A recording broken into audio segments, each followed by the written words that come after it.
Video games come in a full package. The gameplay, story, and world could all provide some sort of meaning that is unique to each individual. So today I'll discuss the top 10 games that changed my life in 2025, in which I believe they could motivate you as well. Let's check it out. So let's start out with Clair, Obscur, Expedition 33. Clair, Obscur, Expedition 33 blends turn-based action and real-time action together, and where in this game you manage a group of friends, aka party members, in which the party members, when you equip them, they take turns in fighting, and where you have to select a specific skill in order to attack the enemy, and where each character has unique skill trees in which there are unique gameplay mechanics that you can unlock as you level up, and where you can equip them as the skills to attack the different enemies, as well as each character also has unique weapons in which they can be equipped and whatnot.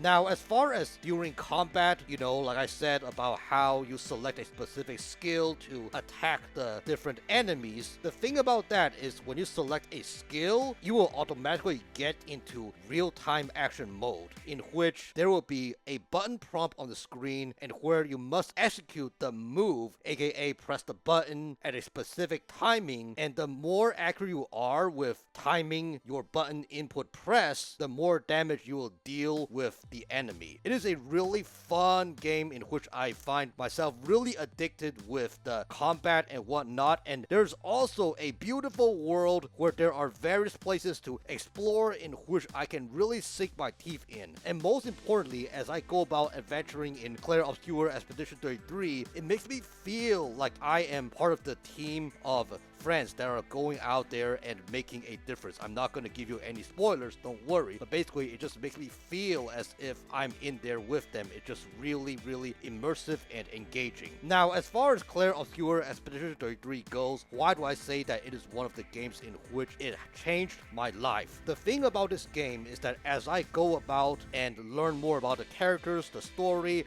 how they interact with each other, in which they do their best to encourage and build each other up, it really reminds me of the importance of having a community of friends that love each other, always try to encourage each other to become the better self. So that is something that is just really cool. Now, up next is Kena Bridge of Spirits. Kena Bridge of Spirits is a really fun action-adventure game where you get to slay enemies, solve engaging puzzles, find rot spirits in order to level up, as well as when you level up, you get access to more rot abilities and upgrades for Kena to be more equipped for her journey. Now, as far as the upgrades goes, there are various types of upgrades, which include melee upgrades, shield upgrades, as well as spirit bow upgrades. It is a game that has a beautiful world to explore filled with danger, and where, in my opinion, it really feels like a Pixar vibed game. The characters, the aesthetics, the animation, and whatnot, it just feels like it is a game in which if you are somebody who is a big fan of Pixar, then this game will be something that definitely will intrigue you as far as the graphics goes. Now, as far as this game goes, why I say that it is one of the games in which I believe it changed my life is because it explores the concept of finding healing as well as moving past trauma. Because in this game, you play as Kena, who must clear corruptions and free tortured spirits. And for me, it really hits home because I'm somebody who has dealt with a lot of hurt and wounds in the past, and from this game, it really gave me this better outlook of life in which I will feel more confident, and where it gives me this kind of assurance that I can move forward and accept the past pains and forgive those who may not deserve it, because what I learned is that you have to forgive in order to be free. So that is something that is just really important and where it holds really dearly in my heart. Now, up next is Spider-Man Miles Morales. In this game, you get to play as,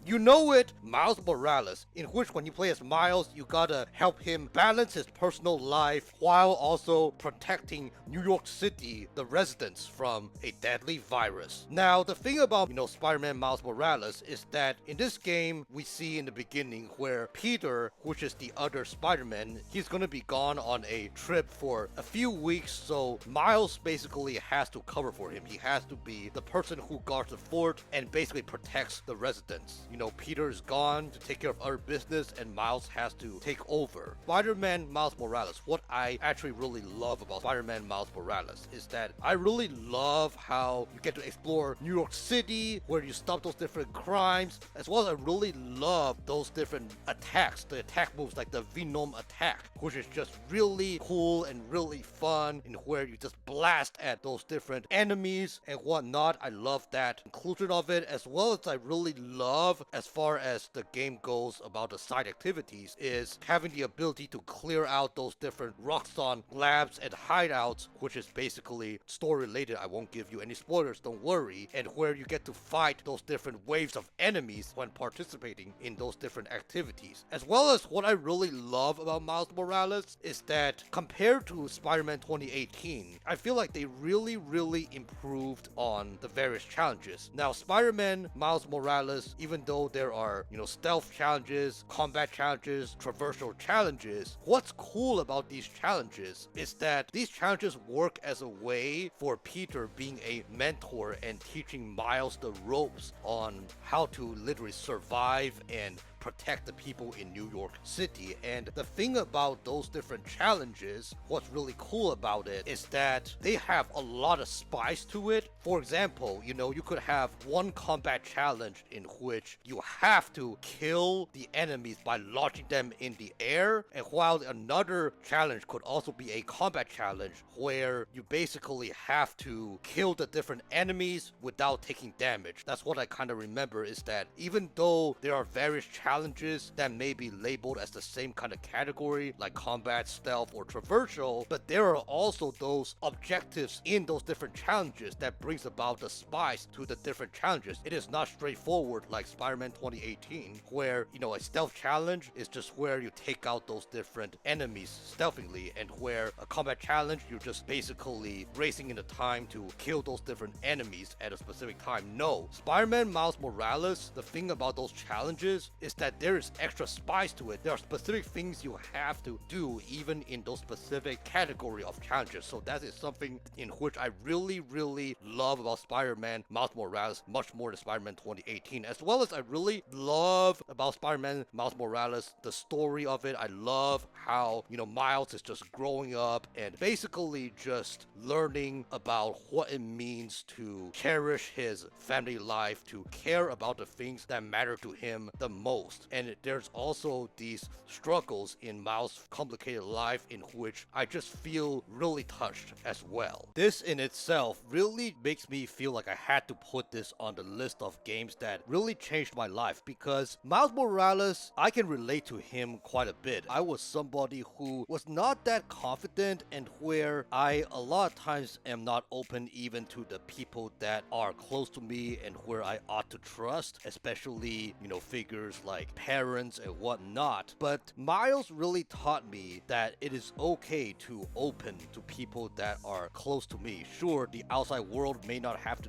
know my weakness, my strengths, and all these different stuffs, but as far as my family goes, it is important for them to know my stuffs because they care about me so much, and where I need to rest assured that they are there for the good of me. I don't have to worry that they cannot take it as well because they don't mind about it. They actually care about me. So yeah, if you are somebody who doesn't mind shorter games and you love these type of open world games where there are tons of things to do, but at the same time you also love it to be a short and sweet story that is touching as well, definitely check out Spider-Man Miles Morales on the Steam Deck. Now up next is God of War 2018. God of War 2018 is a fun, action-packed adventure game with an amazing story where you play as Kratos, the iconic God of War franchise figure whose wife Faye passes away, leaving just him and his son Atreus as part of the family. Now, to give one last honor to his wife Faye, Kratos and Atreus goes about on a journey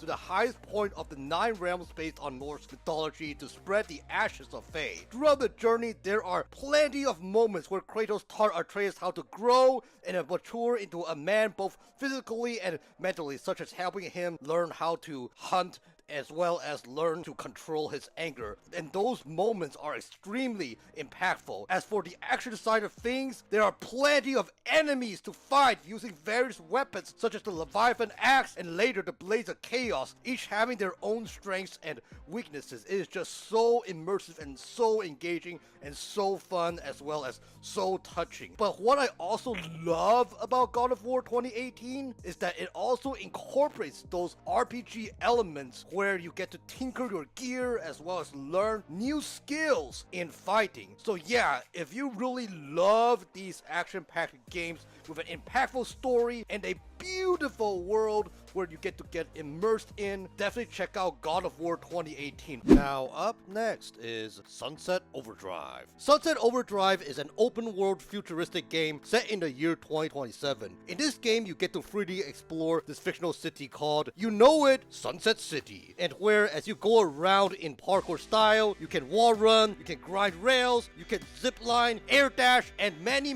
more. And while you're doing that, what's really cool is you also get to fight those different enemies called mutants, which are basically humans that were transformed after taking an energy drink made by Fizco. And so that is something that is just really fun, really chaotic, and where there are also plenty of weapons that you get to use using a weapon wheel, where there are just various weapons that you can customize and whatnot to better take down those different mutants. And what I really love about Sunset Overdrive also is there are plenty of things to do in the game, whether it is going about the story campaign as well as, different side quests, which brings about the value of this really engaging, really chaotic open world game. On top of the main quests and side quests, I also love how there are also a whole bunch of side activities to do in Sunset Overdrive, such as the challenges. They are just so amazing, in which they work like a test to test your skills on how well you can manage and play in the game to survive in this open world game full of mutants. Now, as far as Sunset Overdrive goes, why do I say it is a game that also changed my life? Because the thing about Sunset Overdrive is that throughout the game, I'm not going to give you any spoilers, don't worry, but throughout the game, there are times when you play as the MC and where the MC will attempt to escape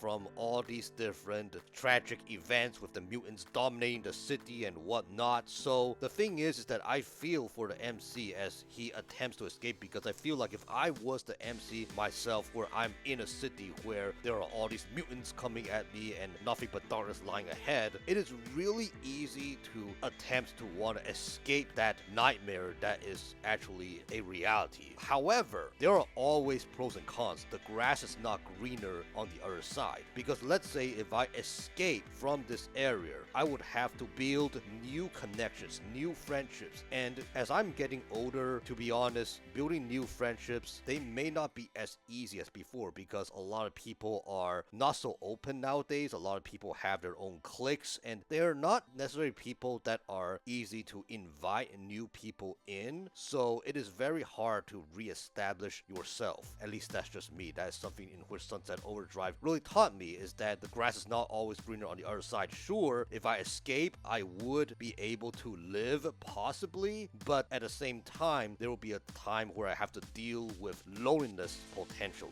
As a result, instead of running away, it's probably better to fight back and have the enemies run away. But that is what I feel like it really changed my perspective, because, the grass is not always greener on the other side, even if darkness just lies ahead. Now, up next is Ori and the Blind Forest. Ori and the Blind Forest is a Metroidvania platformer game where you get to play as Ori, a spirit guardian who is on this mission to revive a withered forest by restoring the three elements of light. What I really love about Ori and the Blind Forest is the beautiful world to platform, as well as there are also those different secret areas that you can discover. Also, on top of that, there is an emotional story that brings tears to my eyes, as well as a beautiful soundtrack to bring all that awesomeness together. It's just really cool, really fun, and the music, I will say this, is that very few games, in my opinion, have better music than Ori, and the Blind Forest. They are those type of music in which I will find myself to be playing them regularly, even when I'm not playing the game or when I'm with other friends. Even friends where they are not in a good mood, they will ask me at times, can we play some music from Ori, Joe? The soundtrack is just really top notch. It not only brings the mood and vibe of the game together, but it also is just really relaxing that you will potentially want to play them not only when playing the game, but also outside, as the music can be quite addicting as well. And on top of all the positiveness that I mentioned about Ori and the Blind Forest, I want to share about why I feel like it changed my life. So the thing about Ori and the Blind Forest, there are unexpected events that unfold, and where some characters, I'm not going to give you any spoilers, even though they originally were hostile, but then they later on became friendly to Ori. From this, it really gives me this valuable lesson that it is really important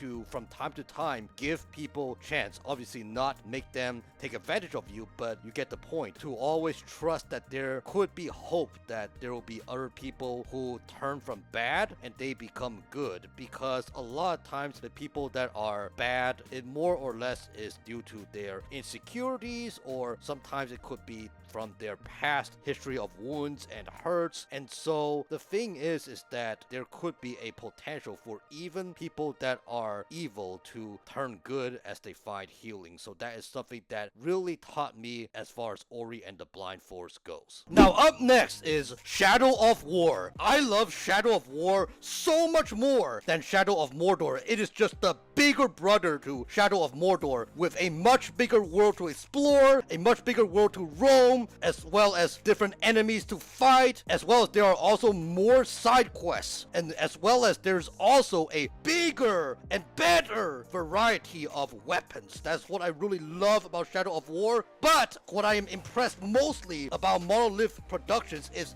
buffing the Nemesis system in Shadow of War. What I love about the Nemesis system in Shadow of War is that enemies are able to be dominated. When dominating an enemy, the enemy can be sent to eavesdrop different war chiefs and bring back intel to Talion. As well as, what's cool about being dominated is that those enemies, they can continue to be your friend or later on betray you and become a foe depending on how you treat them. Like for example, if during a battle you decide to protect them in the battle, they will continue to be your friend. But if you abandon them, then they will become your foes. And this element of the Nemesis system, where your friends can become your foes if not careful, really helps me reflect on life, especially when it comes to connections. I've had friendships which came and went, and a lot of times it's not so much that I got into a disagreement with them or what. It was more so of poor management. It was where I didn't continue to nurture the friendships, and they just definitely just start, dying due to not doing any sort of maintenance. And so that's the thing that I learned from this situation about friends and foes, even though it is not direct and not to the extreme that they became foes. But at the same time, Shadow of War really taught me the importance of maintaining friendship. Friendships need to pay some price in order for it to grow and continue to flourish.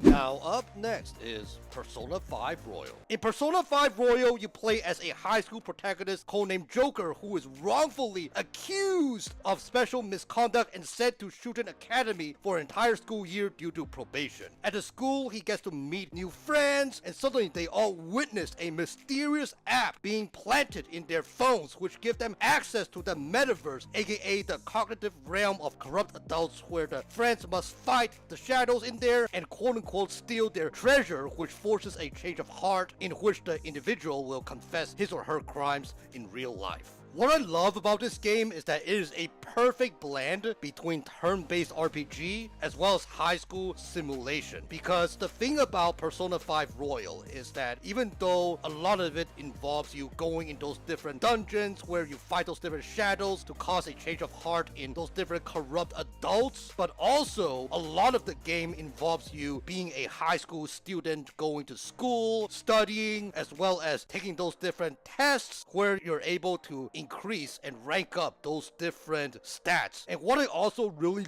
love about Persona 5 Royal is to spend time with your friends. It really teaches me and motivates me on how I can be a light to my friends and how I can be somebody who can be a better leader in my circle of influence. Before playing Persona 5 Royal, I know many of you are like me who do not like to look at gameplay and do not like to look at that because you're afraid of getting spoilers. I get it. But for this game, in order to be somebody who wants to experience the maximum amount of fun, you have to look online to see at least which specific characters you have to prioritize in building relationship in. Because if you don't, then you will end up having the same exact ending to the original game that was released back in 2016. So that is just something that is worth noting. But anyways, if you are somebody who loves these JRPG games where there is a whole bunch of fighting, where there is also a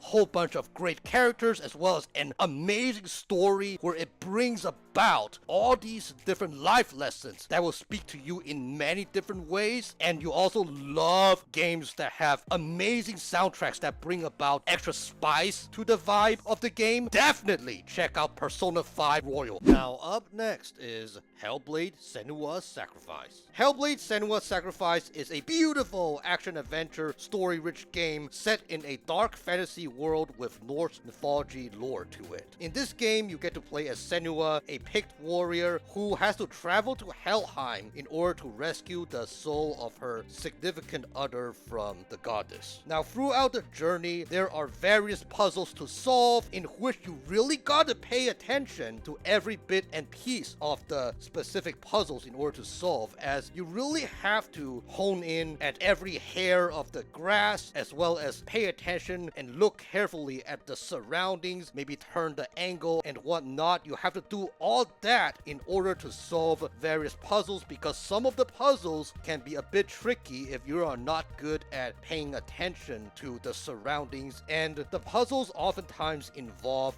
matching specific symbols that are found throughout the game to open a specific gate, as well as, fixing those different bridges in order to progress in the game. As well as talking about the action side of things, there are plenty of enemies to fight in which they can come unexpectedly in an area in which you are about to solve a specific puzzle. They can come unexpectedly, in which it is really fun and really awesome, really submersive as I engage in those various combat scenarios in melee fashion. But what I am really the most impressed with Ninja Theory with creating Hellblade: Senua's Sacrifice is them really taking the effort to raise awareness of the struggle of psychosis. Because as far as Senua, the main character that you play as, as you go about and assist her on her journey, you will be able to experience what it's like to be someone who has psychosis, and where you will be able to experience a voice narrator who basically throughout the game will speaking in those voices that sound like hallucinations as you go about, whether it is fighting those different enemies, whether it is solving various puzzles, or even just roaming around and continuing on with the story. It just really feels so submersive, and I'm really thankful that Ninja Theory took the time to go above and beyond to not just, imitate other games that have characters with disabled characters, but they also go above and beyond to do the research to make Hellblade to depict psychosis as accurate as possible. So that is something that's just really cool, and is a really, really great action-adventure masterpiece in my opinion. And as somebody who has autism and somebody who has a high respect for the special needs population, this game is just something in which I cannot ignore. It is just so awesome and so touching to me. As I accompany the MC, aka Senua, on her journey, it made me really feel the sense of accomplishment. When crossing a ledge that is high up, there are also these voices that you could hear that discourage her from continuing, saying that she will fall, and where as I try to navigate that and help Senua cross, it really makes me feel and witness her breakthrough, witness how she overcomes the negative emotions and think positively, and at the same time be able to overcome a challenge that she would not have thought of overcoming. I know that is not something that is the main theme of the game, but at the same time it is these little subtle things. Even for that, it meant a lot to me because I was somebody in the past who was not the most confident, and this really spoke to me that my words, my thoughts, they must be positive in order for me to live positively. So yeah, it is quite impactful, and by the way, I have a review going in depth with both Hellblade Senua's Sacrifice as well as Hellblade 2. I will link it in the cards, so feel free to check that out if you are interested and want to know more about these two games as they meant a lot to me. Alright friends, the game that has the most impact to me so far in 2025 is none other than Metaphor Refantazio. Metaphor Refantazio is a turn-based RPG game by Atlas, who is also the studio for Persona games. So if you really enjoy Persona, you will most likely also love Metaphor as well. What Metaphor does right, in my opinion, is borrowing a lot of what Persona did and adding some spin to it and matching it with an adult version with adult themes. Metaphor Refantazio is about how a kingdom named Uchronia, which is in a mess because the king was being killed by an army officer named Luis, and a magic which is unique called a royal magic, hence the name due to it only previously known to the king, is being invoked. With the prince being a victim to the spell and in a coma but assumed dead by the people, and now the actual king dead, this leads to chaos in Uchronia. Now, in order to determine who will be the next king, obviously because the king is dead and the prince is now in a coma, and where everybody thinks that the prince is dead as well, they don't know who will be the next king. So they decide to issue a royal tournament which ensures the individual who manages to get the most followers, the most people to believe in him or her, if they get the most amount of followers before the due date of the crowning of a new king, they will succeed to be the successor to the throne. Now, you as the protagonist enter the royal tournament. In the meantime, you study along with the team that you meet along the way and recruit along the way the methods in order to free the prince from the spell. Much of Metaphor involves basically traveling to those various lands of Uchronia to grow one's influence. This can be achieved by speaking on stage, engaging in various bounty hunting where you go about those different dungeons or those different towers and you fight around those different enemies. But then there's also another thing that you get to do in Metaphor is you get to form those various bonds with key characters called followers in Metaphor Refantazio and leveling them up to better your chances of fighting, but also this helps in growing your influence as well. As for combat, Metaphor also shines with the studying of various archetypes which serve as classes in RPG games. The archetypes can be learned by each character, can be swapped and whatever, and changed to accompany those different enemy strengths and weaknesses, whether it is in a dungeon, climbing up a tower, going in the desert, and so forth. There's a variety of different landscapes in which you fight those different enemies, and where there's all these different backgrounds that just looks so much different and paints a perfect picture of how the United Kingdom may look like if it was during those medieval times. And what I also love about Metaphor as well is the character development aspect to it. Like the Persona games, there is also this thing about leveling up those different followers. I mean, they call it followers here as opposed to bonds, but you get the same point. I mean, the major thing is that every single character in which I level up, they all have a unique story to tell in which they can relate to me one way or the other. And throughout the various encounters, there's those numerous plot twists, the many dialogues, as well as the amount of weight the protagonist carry in loving those around him. He really motivates me to become a better person, to become a better leader, and to serve those people that I am entrusted to. Someone who serves others instead of demanding to be served. Someone who doesn't misuse his power to control, but to empower others to take leadership in their own atmospheres of influence. So yeah, Metaphor Refantazio is a really great game that I highly recommend anyone who loves games that have a deep story and lore to it to definitely check it out. And by the way, I have a review sharing my thoughts about metaphor Refantazio, going in depth with it, sharing my likes and dislikes about it. If you are interested in it, feel free to check it out. I'll put it in the cards. Alright friends, these are 10 games in which they impacted my life. Let me know in the comment section below, are there any games that you played in which they really hit home? We'd love to discuss in the comment section below. And if you love my list video, I have plenty of other list videos on this channel and where I group them into a playlist in which I will link in the end screen. So if that's something that interests you, feel free to check that out. And as always, if you love gaming lists, gaming reviews, gaming discussions, and everything related to Steam Deck, please feel free to like, comment, and subscribe so you'll not miss another video. I try to post Mondays at 6 p.m. Pacific time and occasionally on Fridays, so stay tuned. Once again, my name is Joang from the Nomadic Gaming Guild, and game on!